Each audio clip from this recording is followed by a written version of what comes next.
Hello, welcome everybody. Just waiting a few last people to join, but we should be starting really soon. Thank you for putting up with a slight delay.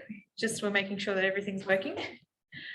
Hope you're all good on this Friday night. I know we're keeping you in on a Friday where you're technically free to go out and be partying, so we're going to make it worth your while. But yeah, thanks for joining us. We just wanted to put this presentation on to, I guess, answer some of the questions that a lot of people in the community still seem to have about coronavirus and what living with COVID means now that COVID-0 is no longer an option. I know here in Australia, we've been, I guess, isolated from the rest of the world for so long, and we had the safety of our little bubble and quarantine around us, but obviously things have been changing really rapidly and really fast since the Delta outbreak. And we've all realized that that was a situation that's no longer feasible going into the future, and we've got to get used to the idea that COVID's here, it's going to be around, and we're going to have to learn to live with it in our community. And I think we're still not quite sure what that means for a lot of us. So we've got a lovely panel of 3 doctors with us tonight who are currently working on the front lines of the epidemic, helping to get people treated and vaccinated against the disease. So they're definitely very aware of many aspects of coronavirus. So we've got Dr. Guru Yajman, who's a general practitioner and also the director for Health 360 Degrees, which is the company and platform which is putting this on tonight. Dr. Samir Abedi, who's also a Doctor at Health 360 Degrees, and a special guest, Dr. Lucinda Rauchel, who, I said that right, she's giving me the thumbs up. Actually didn't check that beforehand, I should have. Who's joining us as well tonight and volunteering some of her time. So I'll hand over to Dr. Guru to introduce Health 360 Degrees a bit more.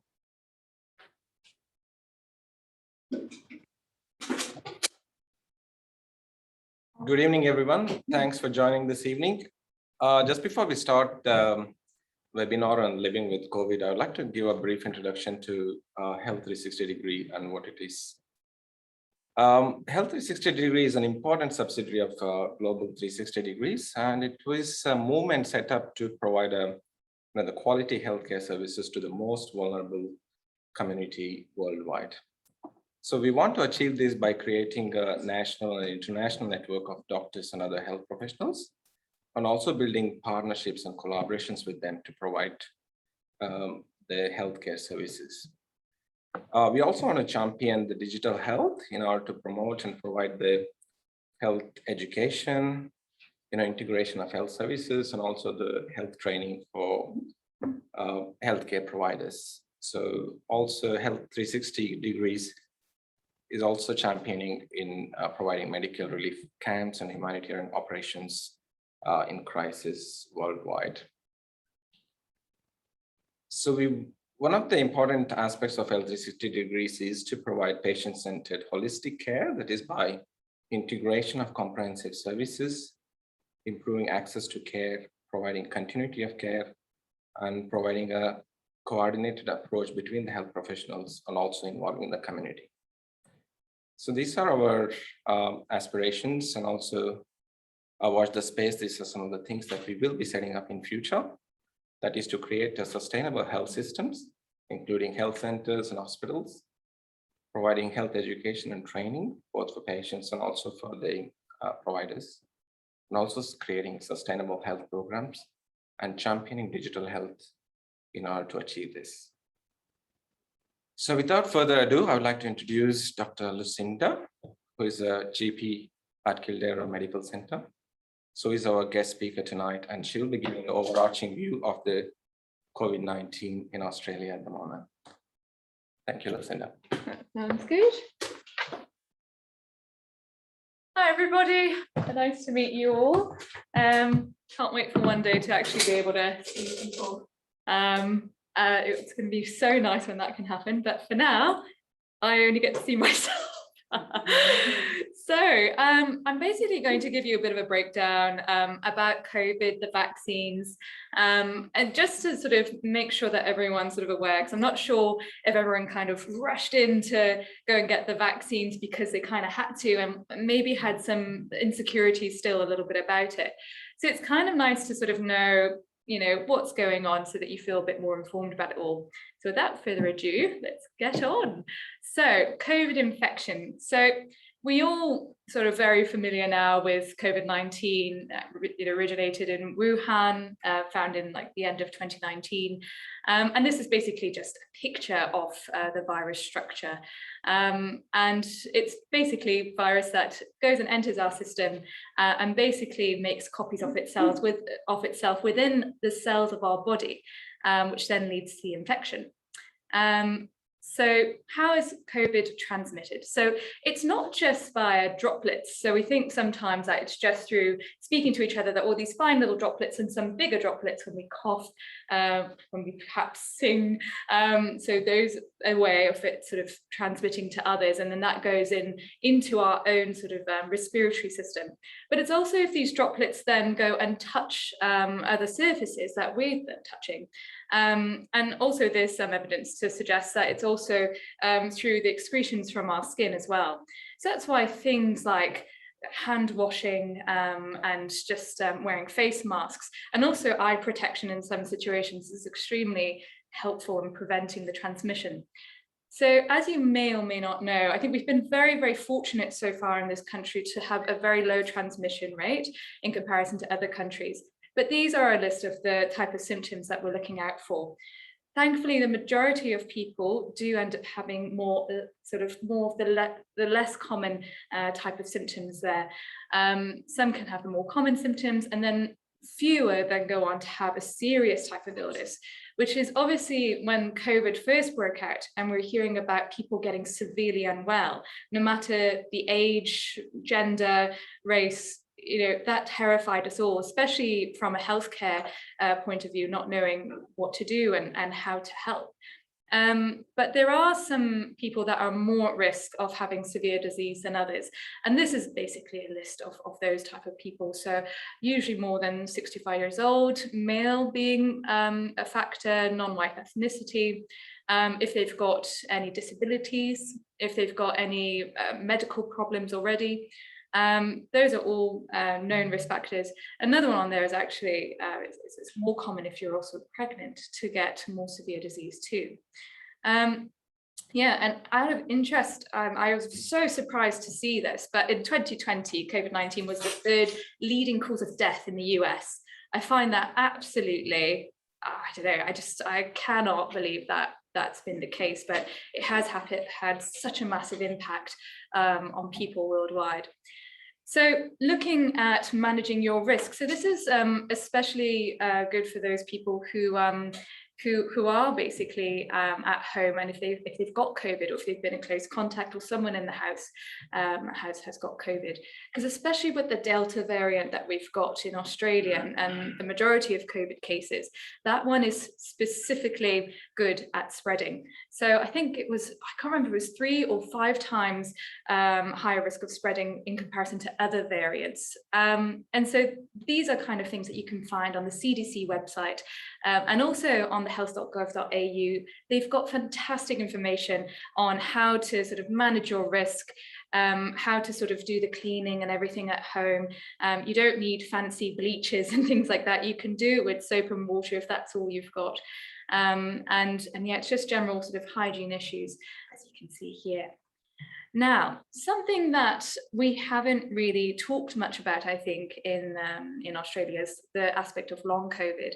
Now, a lot of you might not know very much about this, and I think partly that's because the transmission of the disease here came quite a lot later than in comparison to other countries where it was, quite rife towards the end of last year.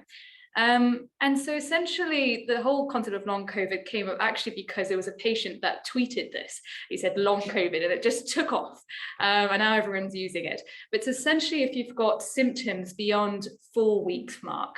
And it's very interesting because studies are showing that in about 35% of people, this is in unvaccinated people, by the way, 35% do experience some form of mild disease or mild long COVID. And those are symptoms normally such as fatigue, brain fog, muscle aches. And in about sort of 80% of those who've actually had a hospital admission for COVID, they go on to experience potentially moderate to severe disease.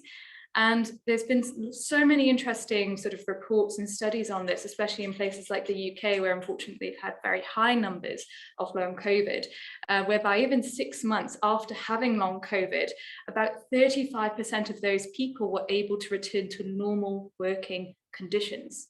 Okay, the rest of them were not, and about another third of them were unable to return to work. So it can have an absolutely massive impact on our health, not just in an acute infection, long term, and we still don't know how much longer we can get symptoms for in relation to long COVID. So that's good to just sort of bear in mind. So this is just sort of a little update from, I think that's yesterday, I don't know if it's early hours this morning, in relation to the current situation globally. So there's been almost 5 million deaths worldwide in relation to this, and 240 million people having had the infection worldwide. Thankfully, we're way down on the list on the World Health Organization, which is good, but it's just baffling to see how much it's actually affected us. Now, this is a bit closer to home, so the situation in Australia itself. So as you can see, this is the number of deaths so far, the total number of cases, and this is all on the health.gov.au website. So if it's something that you're interested in looking at, it's very easy to find. Now, moving on. Vaccinations, what we've all been rushing to go and get so that we can go and live our lives again. And I just want to say thank you to everyone that's gone out and gotten their vaccine, because honestly, it is our current way out of this pandemic, because we don't know if we're ever going to actually live without COVID, and that's the reality really. So how do we know that they're safe? A lot of people are worried that the vaccines were rushed. And let's just bear in mind, almost 4 billion people have been vaccinated with a dose of a COVID vaccine. So almost 50% of the world population, which is absolutely incredible. So we've got so much data on the vaccines itself. So we know a lot about it. We know a lot about the potential risks and side effects. There's a lot of data available. So when it comes to actually creating a vaccine and the speed of which it's come, we have to actually remember that vaccine development is not new. And when it came to a global pandemic occurring, what happened is that the scientists worldwide dropped everything and focused on this. And not only that, but governments were involved, funding was involved. And when starting actually some of the major vaccines, there were also vaccines, like the mRNAs, the Pfizer vaccines. So if people think this is new technology, but it's actually stuff that they've already looked into beforehand. And so when this came up, they were like, great, let's go and use this vaccine now and see what we can do and see if efficacy rates. Now, next part after creating the vaccine, which they actually did an amazing rate of under a month, or just about a month, basically. If you can imagine, all the researchers are involved and they're getting all of this, and they've managed to figure out how to do COVID testing. It's alongside all of that. Normally, it would take at least a year to get what they normally get about 3,000 volunteers for developing a vaccine. They actually, in fact, managed to get more than 30,000 volunteers for the first vaccine. And that was basically they're immediately waiting for it. And so they didn't have to wait a year for that to occur. And then when they did all of their trials and they found that the safety of the vaccines itself, it then went on to approval. So we then have to wait for big organizations to actually approve the safety of the vaccines. Now, normally the manufacturing process waits for that to occur, and that could take, again, a very long time, but millions and millions of dollars were put into this process so that actually the manufacturing process started whilst they were still awaiting approval. So this sped things up. So once the approval was actually made, the vaccines were already available and they were delivered to the practices and the hospitals, wherever it needs to be. So it's not just that, people were just creating vaccines, that it was unsafely done. It was a very, very safe method. Scientists do not want to put out things that are harmful, and it's been done very, very securely. So I hope that puts that to bed a little bit. You can ask me later if it hasn't. Now, touching on a bit about what's actually in a vaccine, because this is another very common question that we ask. It's actually very simple. The main ingredient in these vaccines is actually water. And then we've got the active ingredient, which is a small amount, or very, very small amount of harmless form of bacteria or virus, generally about sort of vaccines. And then you've got things that basically help stabilize the vaccine and prevent it from separating and keep it within our system so it gets delivered to the right location without breaking apart.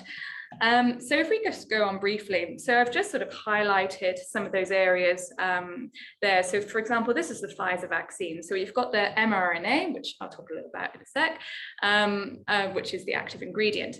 Then you've got the lipids, which are highlighted in blue.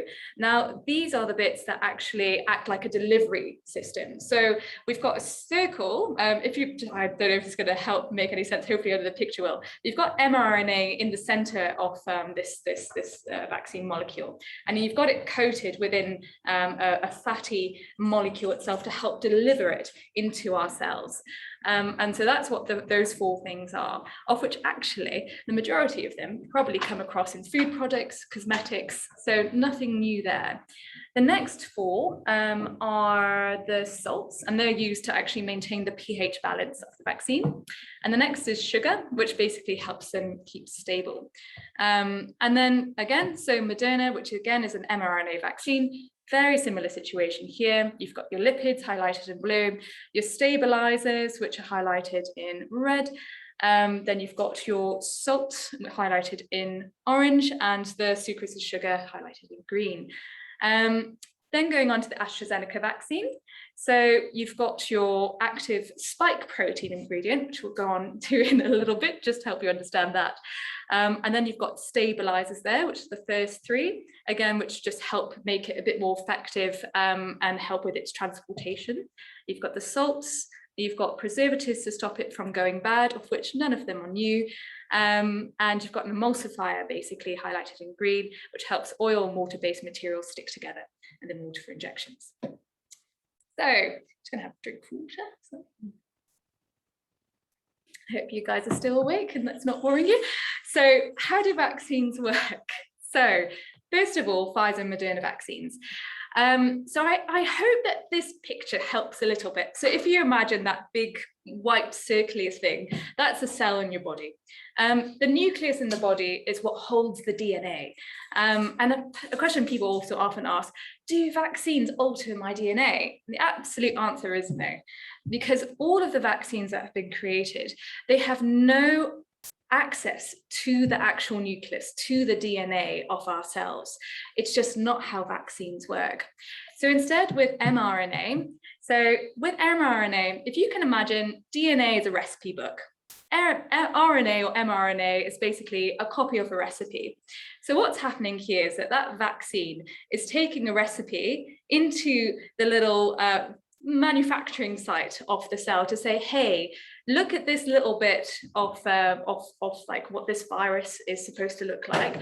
I want you to be able to copy this so that the cell within the body can recognize it and build antibodies to it. So that's what you can see happening here. So spike protein mRNA, the ribosome is that factory that's creating then more of that sort of like mRNA molecule into an amino acid for it to be recognized by the cell. And you've got the spike protein then being created, which is basically that memory where the cell can basically help remember, ooh, I don't want this to happen to me. So when this happens in the future, if I get in contact with the virus, I can produce antibodies, and other immune cells are going to fight against it. And that's basically pretty much how mRNA vaccines work. Now, moving on to how does AstraZeneca work? AstraZeneca is a little bit different. So it basically uses a harmless inactivated virus, which our bodies are very, very familiar with. They're actually adenovirus. And this particular one, it doesn't infect humans at all. So it's something that can only affect monkeys. And that's also probably another question as to why they probably say something about, oh, is this something that they're taking from monkeys and they're injecting into our bodies? It's got nothing to do with that. Okay, so don't worry about any animal products or anything like that being in vaccines. There is absolutely no animal products in any vaccines whatsoever. And they are certified halal as well, if you were wanting to know. So basically they take this completely harmless virus and they put a spike protein. I don't know, can I do a little mouse? Oh yes, so you see this here, this is kind of, pretend that's like a spike protein. So they take that little bit off a virus, they put it into the harmless virus vector there, they call it. And so that then gets transported into your cell, again into the same manufacturing process where the cell recognizes, oh, this is foreign, I need to get rid of this. And then it goes on and it produces, again, an immune system response, which helps to produce sort of antibodies to help you fight against it in the future. And that's all. And a really, really important thing actually to bear in mind with this is that the actual vaccine itself, the products that are used to sort of carry that information, actually gets broken down after 2 weeks. And so all of those vaccine components completely gone. So when people are talking about long-term side effects of actually having the vaccine, it doesn't really make much sense because the actual components of the vaccine product is completely broken down within 2 weeks, and you've seen all of the ingredients and it's nothing new, basically. And then you're just left with your immune response, okay? Now, vaccine side effects, they are common. Just like, I don't know if anyone's had a flu vaccine, if you've had an MMR vaccine, they're actually a healthy response. And in the majority of cases, some people may not have any symptoms whatsoever. So most of you probably had a vaccine, so I don't want to preach to you too much, but normally if you're going to get symptoms, it's within the first few days, first 4 days. And then your body sort of, because that's your body building up its immune response to the vaccine, trying to like get you fit and ready if you get in contact with the virus at all. So that's all that's happening there. I sometimes get patients really worried because they're like, oh, I've developed these really swollen lymph nodes, especially like in underarms or in the necks. And some of them can be quite scary because you're like, gosh, it's quite a swelling. But actually they're quite well in themselves, and it does sort of calm down over, sometimes a week or 2 at max. But again, it's just because we've got lymph nodes in so many areas of our body. So on our neck, our head, under our armpits. Have a look at lymph nodes if you want on Google, whichever search engine. See, we're covered in them. And it's these areas that are getting inflamed and swollen because they're the areas where we build our immunity to things, okay? So that's something just to bear in mind. Now, when it comes to reasons to contact your doctor, obviously we're here if you're worried about your symptoms. So please do contact us if you're concerned. Otherwise, there's lots of sort of, like CDC, health.gov.au, they've got all the information on common side effects and things you can have. Basically, so very mild sort of cold flu symptoms without the cough and runny nose and side effects. So the very, very rare side effects. So obviously, there's been lots of hype in the press about very rare side effects, which is fair enough because it's a form of education. But at the same time, we also need to put things in context because actually the vaccines are extremely effective, and the risk of getting COVID in comparison to some of the side effects that one experiences, it way out benefits the risk. So if you can see here, so predictive cases of myocarditis and pericarditis, basically in the mRNA vaccines, like so Pfizer vaccines and Moderna vaccines. So there have been some reported cases of this, but it's actually very low risk of developing this. It seems to be more common in young males rather than anyone else. And actually, it's a very sort of harmless condition to have if it's a vaccine related one. Essentially, all it is, it's inflammation of either the heart muscle itself or the film that basically covers the heart. And so if you do develop symptoms, it tends to be normally, but most commonly the case is within the first 5 days. It can happen within the first 5 weeks, however, and that's really sort of, if you get really bad chest pain and it's persistent, especially more than 24 hours, please do see someone. So it's just good to sort of bear that in mind, but it's a very, very low risk. And then the one in relation to AstraZeneca, of which, we've all heard about really, haven't we? It's really fascinating actually with this one, because if you actually compare it to developing blood clots with COVID, I think it was a 10 times higher risk, at least, of developing blood clots with COVID in comparison to actually a vaccine. There's actually been very few case numbers of this rare side effect of blood clotting disorder with the AstraZeneca vaccine. I think also the reason why like the outcomes have been so good in Australia is because we started vaccinating 6 months later than everyone else pretty much. And so by then we knew about how to investigate, how to treat it. So again, a couple of symptoms to look out for, but it looks like we're phasing out of the AstraZeneca vaccine anyways in the country. And we're moving on to the mRNA vaccines, potentially other ones. And so it's just good to just be aware. But actually, what I found really quite interesting was this infograph on the right. So especially with the second dose of AstraZeneca, a chance of blood clot or severe blood clot was 1 in a million. And these are quite funny little examples of different risks. But anyways, we'll just diverge from there. So let's go to vaccine effectiveness. Now, this is so important as a reminder, because, and this was from, well, I don't know why it's not updated, but this is, oh yeah, it's from gov.uk. So they do a very regular update. So this is from this month's data. And basically all the vaccines that we've got available to us are very effective against preventing us from symptomatic disease. So, and actually getting COVID. So if you can just sort of bear this in mind, if you get double vaccinated and you also wait the 2 weeks, like the golden 2 weeks for your immune system to actually respond appropriately to the vaccine to develop antibodies to protect you from it in the future, you've actually got an 80% reduced risk of catching COVID. Okay, so that's actually huge. In comparison to, you know, if you have a natural infection, which we'll go on later, where it's very unpredictable. And you actually have a reduced risk of, in some cases, almost 99% of severe disease and hospitalization, which is amazing. And I think that's something that we couldn't ask more from. We were so terrified at the beginning of COVID, and to be able to have this is so good. And then I think, is this something that's relative? Rare side of it. Oh, I think maybe that's vaccine effect. Oh no, that's supposed to say vaccine effectiveness. I'm sorry about that.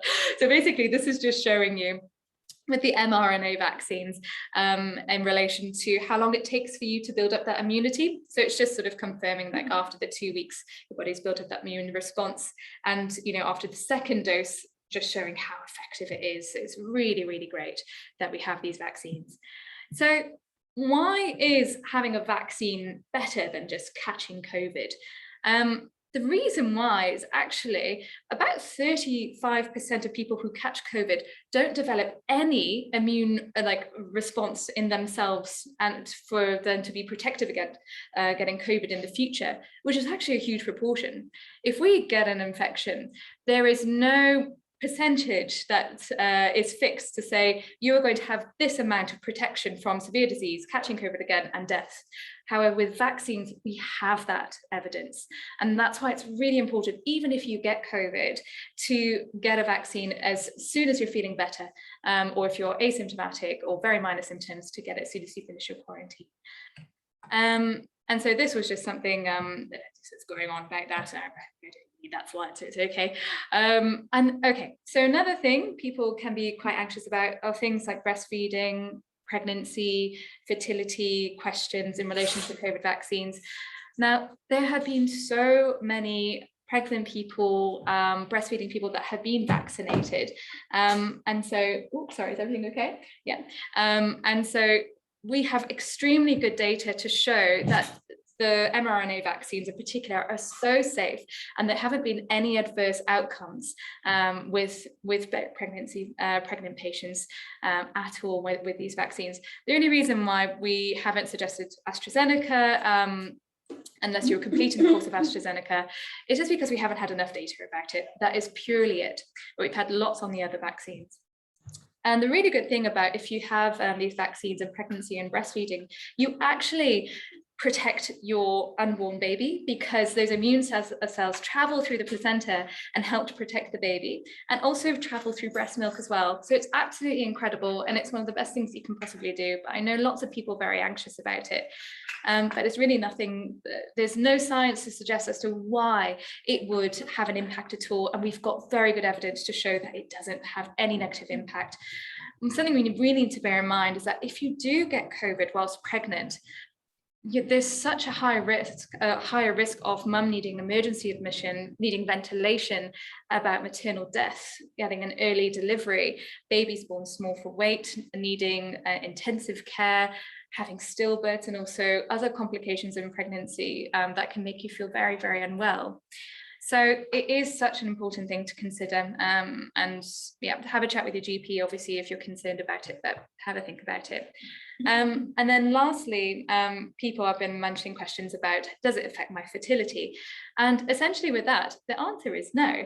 So when we looked into sort of why are people asking this question, there was something that came up about the spike protein potentially having an impact on the placenta, and there's absolutely that is just untrue. Okay, so it doesn't affect female fertility whatsoever, these vaccines. What is interesting, however, is that if you get a COVID infection, it does affect male fertility. So that is something for the males out there to have a think about.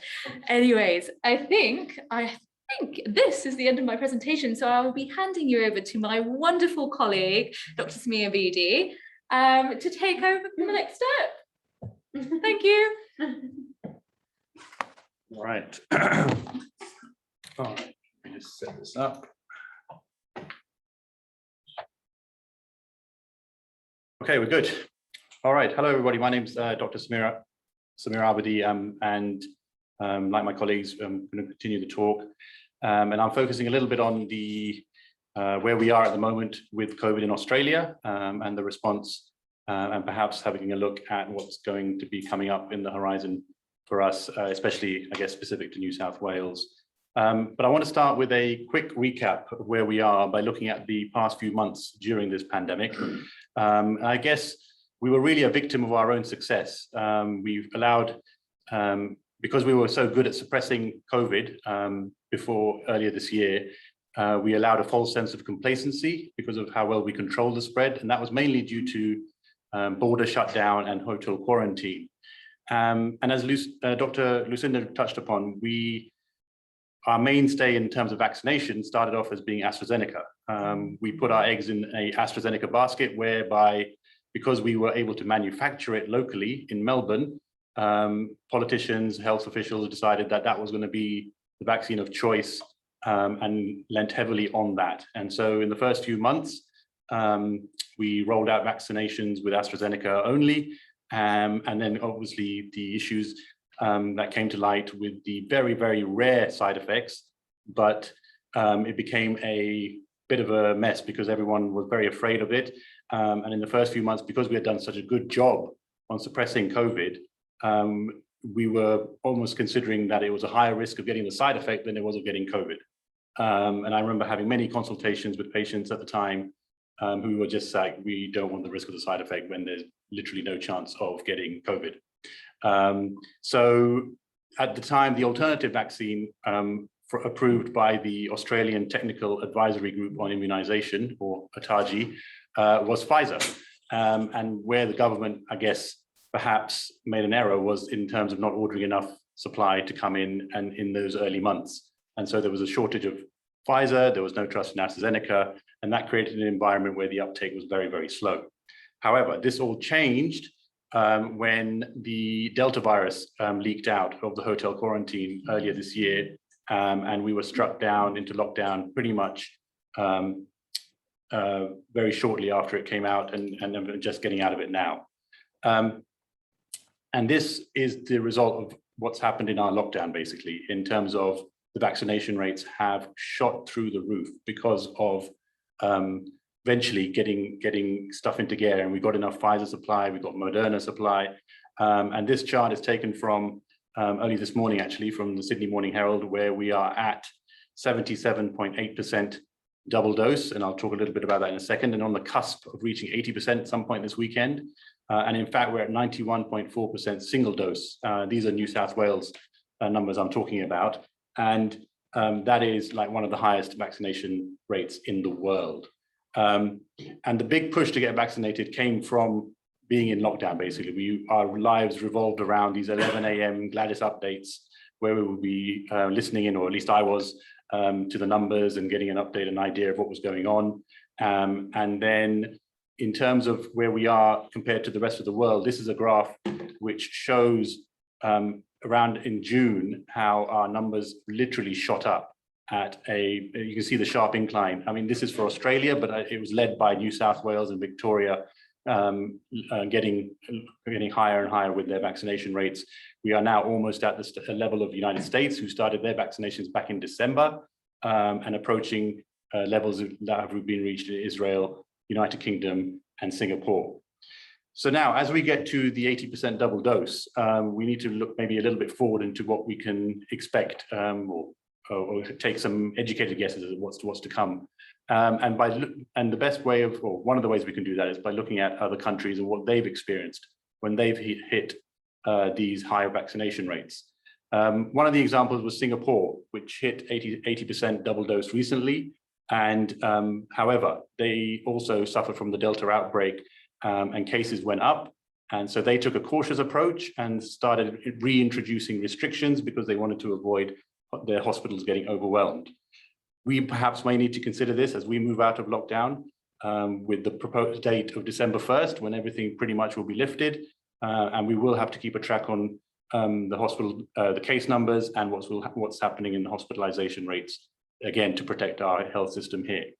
On a quick sidebar, it's not mentioned on this graph, but we also can look at Israel, who reached 80% double dose back in June of this year. And then they suffered, similar to Singapore, an increase in cases. What Israel has done, interestingly, is introduced a booster dose, which was initially for the elderly and immunocompromised, but now they have made it available for everyone over 12 as a third vaccine dose. So that's perhaps something we need to consider. Ataji only last week announced third doses for those who are severely immunocompromised. This is technically different to a booster dose. It's there to boost the immune system of those who perhaps, because of their health condition, didn't have a big enough immune response in the first place. On the opposite side of the scale, we have the United Kingdom, which has, despite reaching 80% double dose earlier this year, they showed us how not to handle a pandemic, basically. We've been very lucky to be in Australia, even with the 4 months of lockdown, the big picture in the last year and a half. We are truly lucky to be here. The UK recently released a report, public inquiry, which described their handling of the pandemic as one of the country's worst public health failures. So we are nowhere near in that stages, thankfully. As you can probably tell, I'm from the UK, and my family is all back there, and it's been a tough time, not being able to see them, but also when we've been speaking to them through the pandemic, with what they had to go through with multiple lockdowns and restrictions, and where they were at that time. So I've talked a little bit, or keep talking about double dose and vaccination rates. So here I want to expand on that a little bit. And it's all, I guess, all our information or all our guidance of where we're going is coming from the Doherty Institute. And they released a modeling picture of what is to come in terms of easing of restrictions as we reach higher vaccination rates. And they started by setting two main targets. First was the 70% double dose. And by double dose, that means people who are eligible, which currently is over 16s, to have received both doses of a COVID vaccination, either AstraZeneca, Pfizer, or more recently, Moderna. Over 12s are eligible, just to clarify, but in the numbers that are being announced, about 70%, 80%, it's always talking about those who are over 16. And 80% is when the restrictions will be much easier. So the Doherty Institute describes medium restrictions, which is what we are currently in, I guess, where there are still some restrictions in group sizes and capacity. But the key message is to highlight the importance of a combination of timely public health responses, is what the Doherty Institute have said. And this weekend, we're about to reach 80% double dose. And there'll be, I guess, working towards a relative sense of normality. But they always advise caution, and I would go along with that. We don't go gung-ho. We still need to be cautious with our interactions, continue to take sensible precautions that we've been doing, mask wearing, hand washing, social distancing. And then lastly, I guess the other thing to look forward to is international travel. When will we be able to travel and leave Australia? When will we be able to get visitors back in? And I was very excited to hear this morning's press conference when the New South Wales Premier announced that the border will be open to all international travel with no quarantine whatsoever. There was talk about at-home quarantine, but that seems that that's going to be scrapped. And that's all because we have reached this 80% double dose vaccination rate. All travelers will need to be double vaccinated and have a negative PCR test before they enter the country or get on the plane that's heading to the country.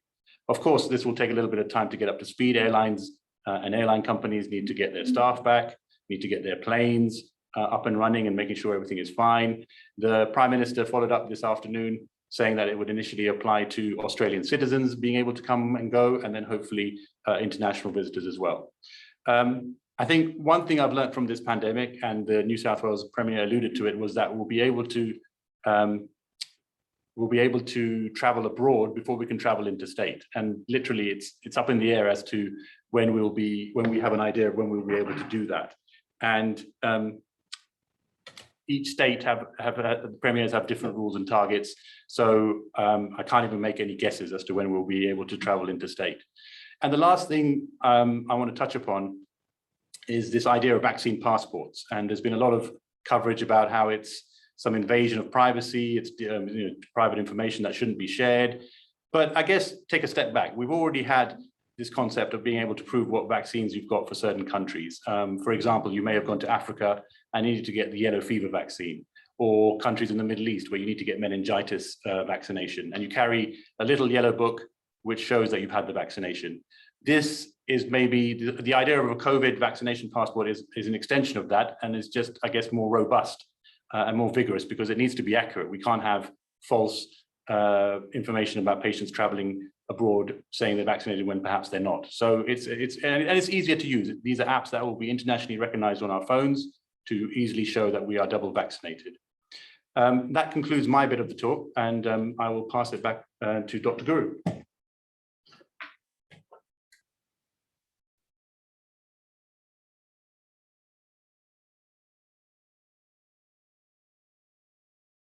Thank you, Lucinda, and thank you, Samir, for giving a wonderful overview of the COVID infection as well as the current status of COVID in Australia.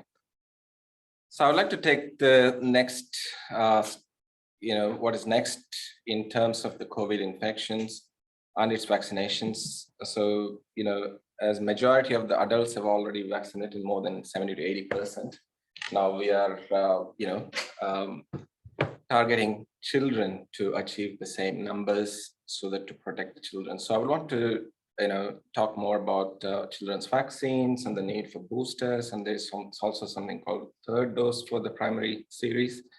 So we'll come to that. So I'll start with COVID infection, mainly in children's.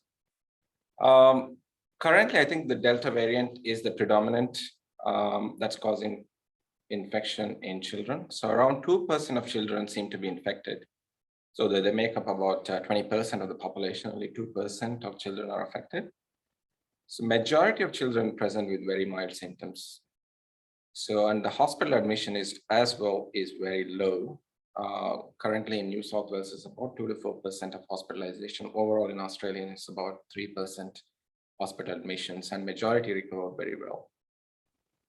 So, this is similar to overseas experience around the world. It's about 2% hospital admission, UK, US, Israel, and so on. So if you look at the latest data from Australia, so children do get infection, as I said, so they do, when the overall, so they do get about 20% of infection here. And if you compare the next slide where there is a severe COVID and death from it, and there's nobody died because of COVID under the age of, say, 12. So that's very important. And majority of the children do recover from the COVID infections. That's very reassuring. So then why do we still need to vaccinate children? So that's an important question. I'm sure most of the parents will be having in their minds whether we should vaccinate our children. And as you already know, most of you, over the age of 12 are already getting vaccinations. I think there are three main reasons why we need to vaccinate kids. So there is direct benefits, there is indirect benefits, as well as there is wider benefits. So if you directly look into the direct benefits of vaccination, it is to protect against the COVID infection, and also something what Lucinda explained in detail, a long COVID, which also exists in kids. And again, prevention of severe COVID is important in kids who have developed COVID, to prevent the severe COVID, also the hospital admission leading on to ICU and death from it. And also to prevent, there is something called MSIS of childhood, which is called multi-system inflammatory syndrome of childhood. Though it's incredibly rare, it does exist in kids. So it tends to develop 2 to 3 weeks after the COVID infection. They generally present with fever and raised inflammatory markers, and involves multi-system. So when it's say multi-system, more than 2 systems, it could be heart, kidneys, respiratory, blood, your gut system, or the nerve system. So more than 2 systems are involved, and it is incredibly serious if it does happen. Fortunately, this is rare, but vaccinating kids will definitely protect against this as well. So just briefly touch on long COVID, in particularly 2 kids. Long COVID is a prolongation of symptoms even after recovering from the infection. So it is uncommon, but 1 in 7 kids, those who get infection, can develop these prolonged symptoms. So 3 main features of long COVID in kids are cognitive, physical, and mental. So in cognitive, they become brain fog or slow thinking. Physically, they might develop fatigue, breathlessness, and pain. And mentally, there's altered mood and anxiety can happen. So there was a study done in UK for all the children. I think they studied about 2,000 children who had developed the symptoms beyond recovery. So they did find that about 4% of children still had symptoms at about 28 days, and 2% at 56 days, and majority recovered by 90 days. So if your children do develop these long COVID symptoms, to aid recovery, we need to promote good sleep, rest, and gradual return to activities, either physical activities or for learning. So it could be in terms of staggered timetable while learning online, or for their classrooms, and to give them support while they're recovering from their illness. So definitely this is one of the main reasons why we should vaccinate children, to prevent this long COVID. Though it is rare, it's 1 in 7 kids can develop this.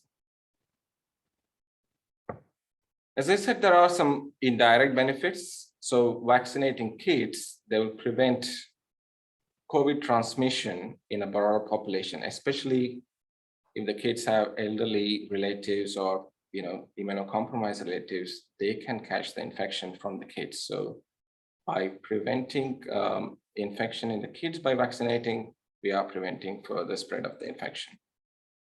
And again, the wider benefits include reducing outbreaks in schools, improving psychosocial well-being, reducing the anxiety about COVID and stuff, also getting kids back to school for learning and improving their mental well-being.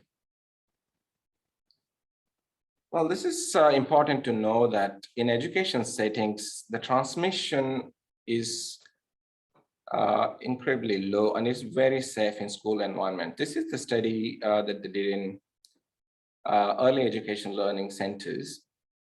And they found that, so if adult was the source, there was about 11% chance of transmitting to another adult, and 7% of chance to transmit from adult to child. Whereas if the child was the source of infection, it was only 1.5 for the adult and 1.6 for the child. So what it exactly says is, if the transmission from the child to either to the other children or to other adults is very low. It is actually the adults in the school settings. It could be teachers, carers, or the parents visiting the school. It is from them there is a spread of infection. So what it tells us is that it's important to vaccinate the adults or the carers and all the teachers and also the allied health staff within the school to vaccinate in order to prevent the outbreak in school, as well as to vaccinate kids.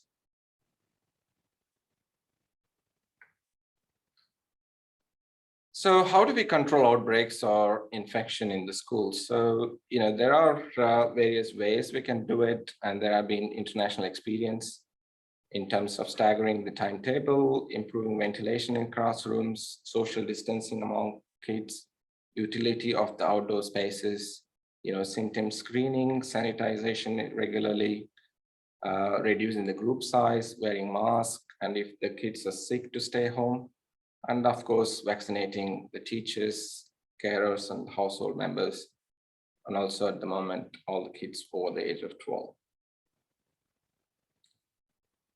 So what are the available vaccines for children at the moment? As you already know, the 2 mRNA vaccines are licensed to be used in kids, the Pfizer and Moderna. Pfizer, you can get it through your doctor. And also there are, pop-up clinics and stuff where you can get vaccination. And the Moderna vaccine, which is similar to Pfizer vaccine, is available through pharmacy as well. So that's a point of advice, before vaccinating kids, so that they don't, develop any, anxiety or even fainting attacks during the vaccination, is to have food on board before vaccination. And also let the kids be seated. And also you can use range of relaxation measures, distraction, music, even iPad, use of phone. I think that, the fear of needle is high among kids. And if you use these distraction measures, it will be, very quick. And if the kids do faint during the vaccination, it's more likely due to what we call the vasovagal attack or a simple faint rather than anaphylaxis, and I think to be worried about. So if we do, follow these simple measures, we can prevent this fainting episodes. So just to talk about Pfizer and Moderna safety data within children. So you can see majority are very local reactions. So the blue line indicates the first dose and the green line indicates the second dose side effects. So most of them are local reactions. So 1 in 5 kids did present with fatigue, headache, muscle pains, and also some gastrointestinal symptoms. And that seemed to happen more so after the second dose rather than the first dose. And it can be treated symptomatically. And same thing with the Moderna as well. The side effects were similar because they are similar side effects. We don't have data for the second dose because it's quite new in Australia.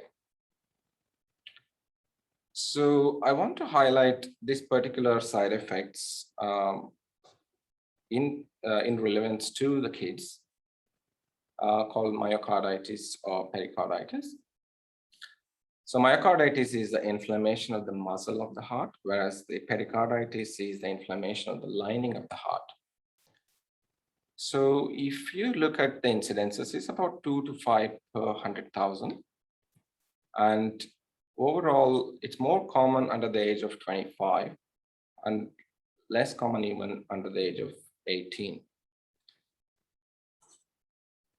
So the males are, compared to the females, have got the higher risk of developing. Higher incidences of the myocarditis tend to happen after the dose 2 and tends to present within 1 to 7 days after the vaccination. I think if you do remember that, if your child develops any of the symptoms that I'm going to discuss now, after the second dose, I think it's important you take the child to the doctor or to the emergency to get checked. Some of the symptoms of myocarditis include acute chest pain. If they develop any pressure or discomfort, palpitations, what we call if your heart beating very fast, if they feel short of breath, dizzy or faint. This is all part of what we call acute cardiac syndrome after vaccination. I think in particularly relevance to mRNA vaccines, which is Pfizer or Moderna, if they do develop these symptoms, it's very important that you diagnose. So don't ignore that. So if you take it to your doctor, they might do further investigations, carrying out an ECG, trace on your heart, do a blood test to check if there is any inflammation of the heart, to do a chest X-ray. If needed, your doctor might admit the child to the hospital, and also, maybe follow up with a cardiologist. Majority of the times they do recover without any problems. It's mainly symptomatic treatment and mainly anti-inflammatory. There is another medication called colchicine also used. The relevance is, so if there was a myocarditis diagnosed, it's important to diagnose because if it's developed after the first dose, you do need to think about giving the second dose for the child. So then it is contraindicated if you do develop inflammation of your heart. So that's why if the child develops symptoms, it's important to get it checked. It is not common after the pericarditis or myocarditis is not common after if the child has history of congenital heart disease or a cardiac transplant or cardiomyopathy. So you don't have to take any precautions taking the mRNA vaccine. So that TAGI, which is the Vaccine Advisory Board, has recommended there's no precautions needed for mRNA vaccine if the child does have any of these conditions. So I'm sure there are so many kids under the age of 12. All the parents will be thinking, what about kids under the age of 12? So it's good to know that Pfizer and Moderna are already looking into this.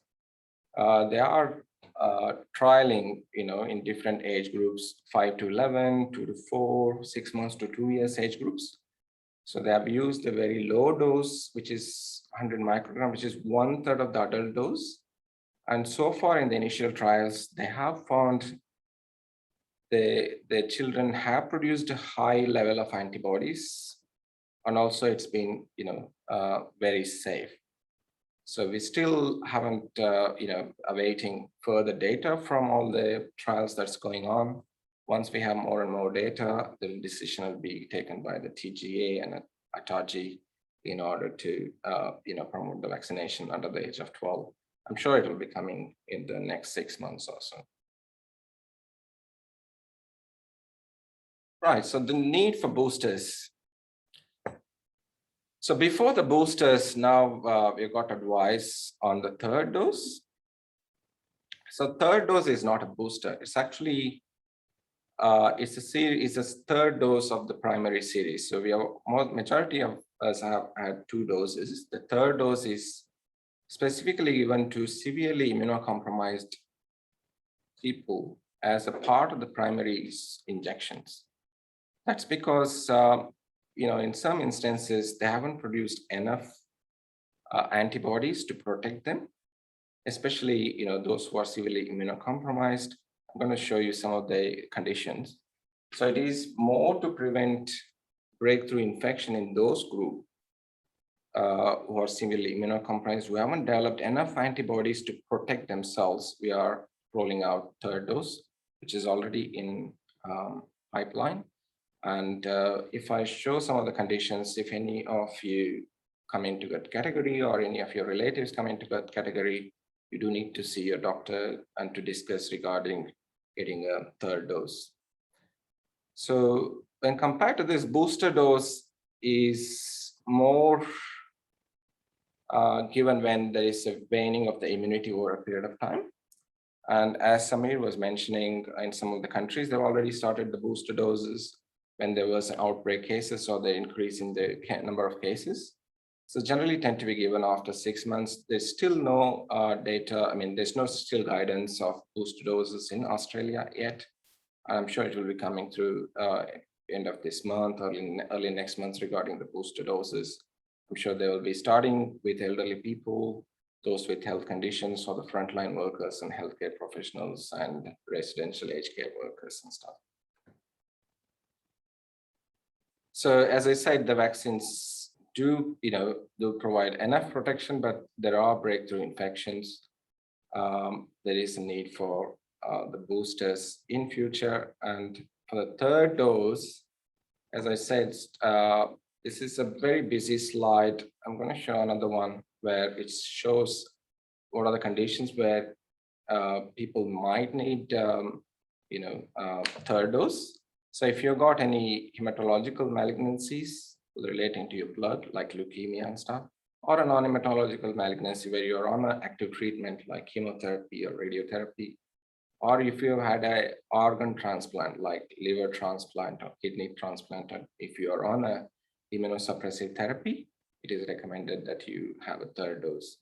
And also, it is also this one, the next point, which is very common in my opinion, is people taking prednisolone or steroids more than 20 milligrams per day, more than 14 days in a month, they should have a third dose. And DMARDs or disease modifying agents, the people do take them for rheumatoid arthritis or inflammatory conditions. Also, biologics are similar to DMARDs. So if you're taking any of those, I would recommend you discuss with your doctor. Similar to that, if you've got a HIV or a primary immunodeficiency, or if you're having a long-term hemodialysis or peritoneal dialysis. So in this group, there seem to be breakthrough infections because they haven't produced enough antibodies with the first two doses. That's why the government, with advice from TAGI, they're rolling out the third dose for the primary series.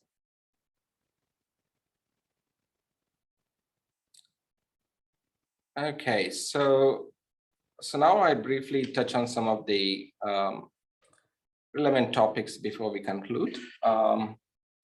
So I'm sure many of you would have either been to overseas or overseas relatives where you have had vaccinations overseas. It's good to know that TGA has approved CoronaVac, or it's also called Sinovac, or a Covishield, which is produced by Serum Institute of India, which is a common vaccination, has been recognized in Australia.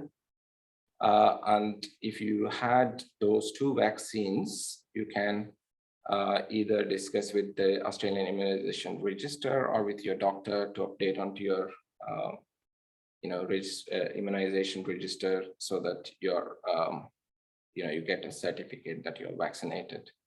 So at the moment, the other vaccines listed here, they are still not considered comparable, especially the Sinopharm, and the other ones like CanSino, Sputnik, and Covaxin are still to be determined by the TAGI. So we'll have to watch the space what happens in terms of those. So these are some of the contraindications for the vaccines. So for Pfizer, if you had an anaphylaxis to an ingredient of an mRNA vaccine, which is either the Pfizer or Moderna, or if you had developed a myocarditis or a pericarditis in the first dose, then you're contraindicated to develop that. Similarly, so same thing for the Moderna, which is similar mRNA vaccine. And for AstraZeneca, yeah, it's, if you had anaphylaxis to the previous dose, or if you have a condition called cavernous sinus thrombosis, where you develop a clot in your brain, or heparin-induced thrombocytopenia, where you develop low platelet counts due to heparin injection, or if you had clots in various, very rare areas like in your gut or in your liver or in your brain, or as a rare condition called antiphospholipid syndrome. So in those circumstances, it is contraindicated. So if you had any of those conditions, you can get a medical exemption for the vaccination or consider an alternate vaccine. And there are temporary exemptions are also given. If you had previous history of myocarditis or pericarditis, or if you have got an acute rheumatic heart disease, or if you've got a heart failure, which is decompensated or a severe, you can get temporary exemption for an mRNA vaccine, and you can consider other alternative vaccine, or if you had a COVID infection, from the date of diagnosis until you make a full recovery and up to 6 months, you can defer the vaccination. So in general, it's recommended that once you make a complete recovery, you can do vaccination, but it can be deferred up to 6 months. And if you have got a serious condition where you need to be hospitalized, or where it's been severe enough that it is reported to State Health Board or TGA, and there is a risk of recurrence of that particular condition after another dose, then you can be temporarily exempted. So then let me talk about herd immunity with COVID vaccines. There's no magic number, to be honest. We don't know how many people we need to vaccinate to get to that herd immunity. I mean, in general, the higher the vaccination, the better. More people we vaccinate, greater protection for the community. So even because we don't know the number for herd immunity, I think people should still rely on their own protection as well. That's why we do need to get vaccinated. Most of us, 80, 90%, even 100% is even good. And you could consider third doses and booster doses wherever is needed, as discussed earlier. So it is in those who don't get vaccinated more likely to get infection and develop severe COVID and even death from that. That's why it's important that we all get vaccinated. Okay, finally, what we can be certain is that we are going to be living with COVID for long terms. So we do need to follow public health and social measures for some time to come. The test, tracing, and isolation approach will continue for a period of time until we minimize the risk of spread. As we are opening up with 70%, 80% vaccinations, so we are letting the virus into the community, and we are more likely to see more cases, and we will see more people getting hospitalized. And the health outcomes depends on number of people hospitalized or getting ICU admission and death rather than number of cases, because majority are vaccinated, so number of cases is not really a relevant needed information. It's more about hospitalization, ICU, and death is more relevant. So from the overseas experience, it's been determined that in future, it's going to be pandemic of the unvaccinated. What it means is in future, we're going to see more and more cases, predominantly in people who are unvaccinated, and they are likely to develop severe COVID and even death from that. So that is very important that we all get vaccinated. And well, we are all in developed world, we are getting booster dose, primary, so doses are completed. We are looking at third doses and also booster doses in coming days, but we do need to consider the global approach when we are looking at new COVID normal life. So there is something like global vaccine equity, wherein there is consideration needs to be given to the poor countries to vaccinate. So if you look at some of the poor countries, especially in Africa, only 3 to 4% of the adult population is protected. That is very, very low. I think as a whole, as a responsible individuals, as a countries, we do need to look after the whole global population in order to protect ourselves as well. So the more people we vaccinate, there will be less prevalence of these infections and the virus in the community. So the World Health Organization as modeling shows that the vaccination might require for many, many years to come, as we might see new variants, viral mutations, and outbreaks, and etc. So as I said before, as we are stressing all the time, vaccination is the only solution to live in this new COVID normal life. Thank you so much for being with us. If you do have any questions, please do share, and we'll be able to answer those questions. And you can either send us a message or email us. We'll be happy to answer all your questions. Thank you for my other colleagues, Lucinda and Samir, to taking part and promoting this health education and health promotion as part of the Health 360-degree broader purpose. Thank you. Thank you very much, Guru. Now that we're done, we'll just check if there's any Q&As from the audience. So give me a moment while I check those. All right, we do have some questions here. One of them is, were the vaccines developed too quickly? Like, it just seems like vaccines took years and years in the making in other scenarios. Why did they come out so quickly in this case? Hi everybody, it's me again. So I don't know if you recall, sorry, Guru, I just stepped on his foot by accident.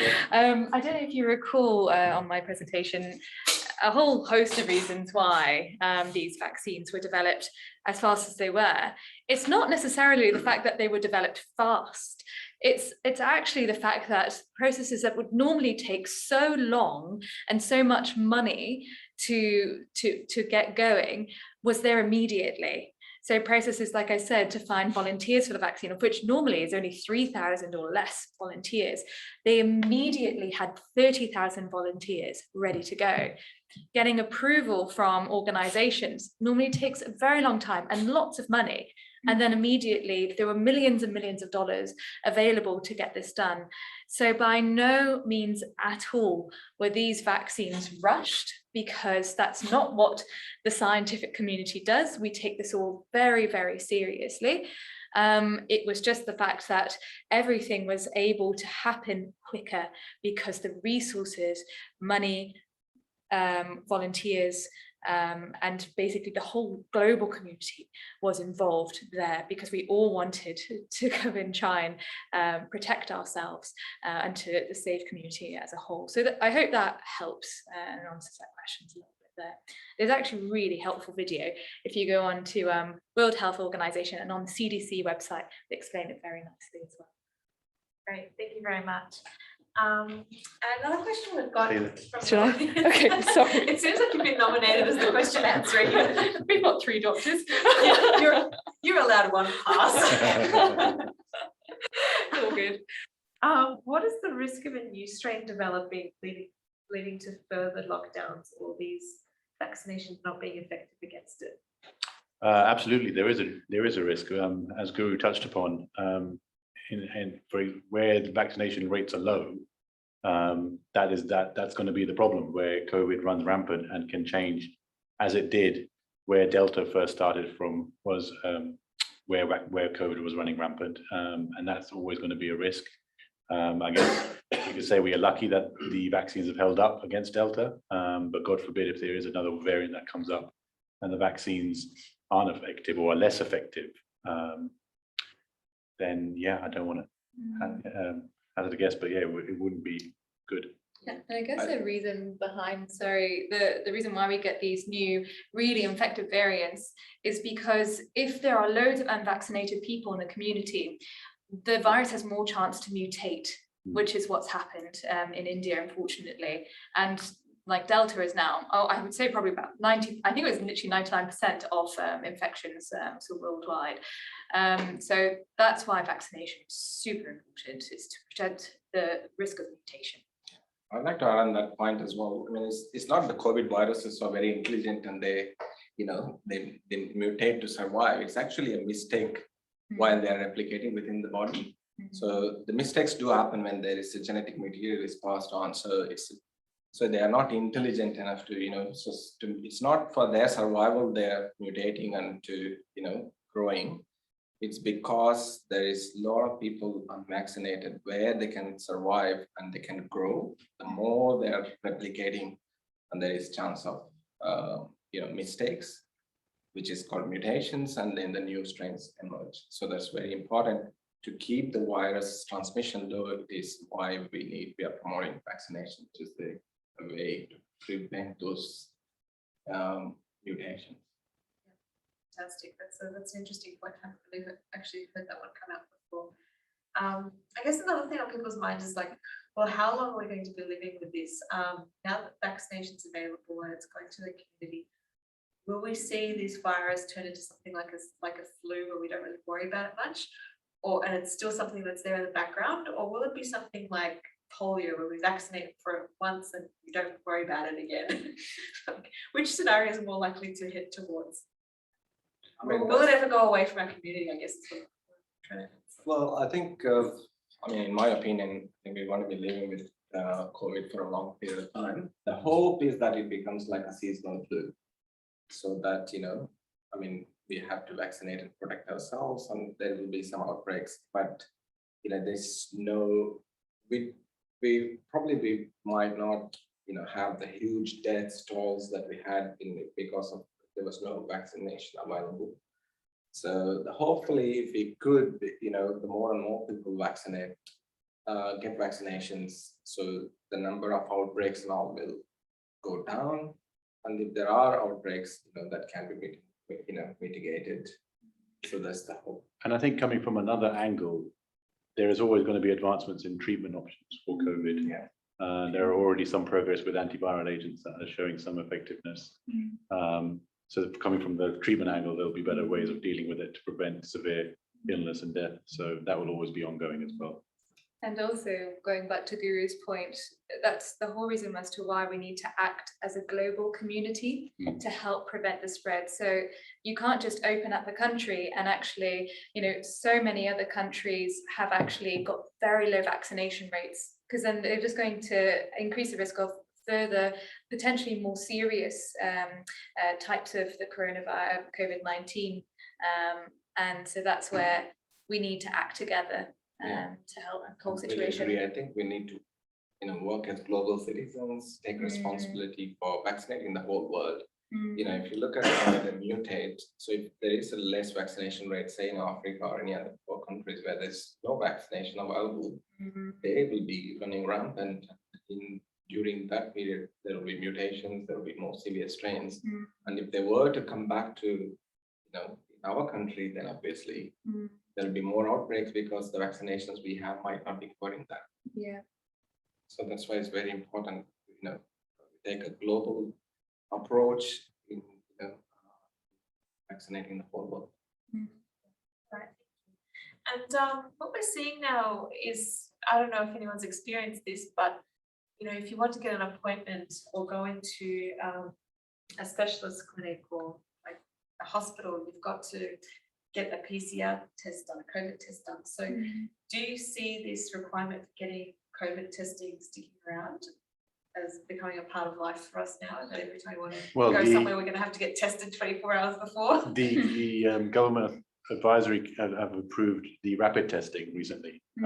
So that will be, I'm sure, coming in and playing a role in terms of quickly checking whether you're positive or not, although they're not as accurate as PCR tests. But yes, I think that will be a requirement for the long term, that we will have to keep showing proof that you're not infected and obviously you're vaccinated. I think that also depends on number of cases in the community. So the more lesser cases and got a maximum vaccination coverage, then more likely, you might not need, as we get used to. I think for the immediate term, we do need to have PCR protection just to prevent the, spread of infection within the healthcare setting, or say like you visiting a specialist or a GP. So, you get an outbreak and the whole center needs to shut down and those kind of stuff. So probably for the immediate future, for everyone's benefit, the testing needs to continue. Hopefully when the case levels do go down, that approach might change. Awesome. And what about when it comes to booster shots? We've got someone asking whether they would need to get the same follow-up with the same vaccine they had previously, or if there's a benefit or disadvantage to getting a shot of a different vaccine. So like combining a Pfizer with an AstraZeneca. Well, Ataji has advised for the third doses, people have advised they only get Pfizer or Moderna. AstraZeneca is going to be wound down. And they will stop manufacturing that, I think, in Australia. So the only option is the Pfizer or Moderna. It's interesting because in the UK, there's definitely been data about mixing specifically like Pfizer and AstraZeneca, and that's showing a benefit, perhaps because it's a different type of vaccine strategy. But like Samir said, it's just not going to be an option that we can see. Obviously, there's so many vaccines being developed as we speak, going through, there's so many trials, it's incredible. So it might very well change in the future, but every country is completely different. All right, well, I think that sort of wraps up the evening for tonight. I know everyone's quite keen to kind of keep their feet up, including our audience. It's been a long day for some of us. So thank you very much for everyone who's joined us tonight. There will be replays available, so you're welcome to share this with your friends, family, colleagues. If there's anyone you feel has got questions and would like the we presented tonight. But yeah, otherwise this has been a part of our 360 talk series, and we have a different theme from one of our companies each. Got to get you on the camera. Each month. So if you'd like to be kept in the loop with upcoming talks, just follow our Global 360 Facebook page and social media outlets. Otherwise, yeah, just let us know through our email at info@health360degrees or info@global360degrees, and we'll keep you on the mailing list. Thank you very much, everyone. Good night. Good night. Thank you.